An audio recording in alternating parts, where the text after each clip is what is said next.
मुझे भी, मेरे जहन में भी ये बात आती है कि किसी से ज़बरदस्ती इस्तीफ़ा लेना क्या ये डिसिप्लिन की वायलेशन नहीं है?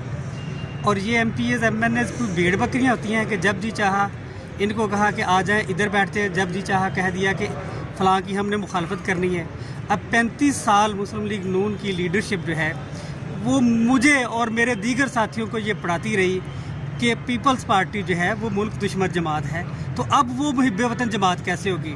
35 साल ये हमें दर्स देते रहे कि जुल्फ़िकार अली भुट्टो जो है वो मुल्क का दुश्मन है, अब ये उसको शहीद कह रहे हैं।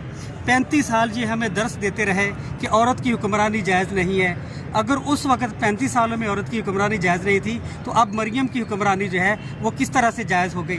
पहले ये कहते थे कि जो पीपल्स हाथ में लाया है, मैं उन्हीं का अल्फाज उन्हें याद दिलाता हूँ कि वो तजदीद निकाह कब करने जा रहे हैं। तो मुझे तो जो 35 साल नवाज शरीफ ने और हमारी क़यादत ने पढ़ाया वो बात मेरे दिलो दिमाग में बैठ चुकी है। मैं तो उसी पर कायम हूँ। नवाज शरीफ साहब ने बोला था या किसने बोला? ये सारी मुस्लिम लीग नून की क़यादत कहती रही है, हमें समझाती रही है कि पीपल्स पार्टी जो है ये मुल्क दुश्मन जमात है, ये मुल्क को लूट के खा गए हैं, जुल्फ़िकार अली भुट्टो ने मुल्क को 2 टुकड़े किया। तो मैं तो आज तक उसी बात पे कायम हूँ। ये सारी मुस्लिम लीग नून की क़यादत करती रही है ना। ये आप मीडिया के लोग हैं, सारे इनके पिछली रिकॉर्डिंग निकाले ना, उसमें आपको मिल जाएगी।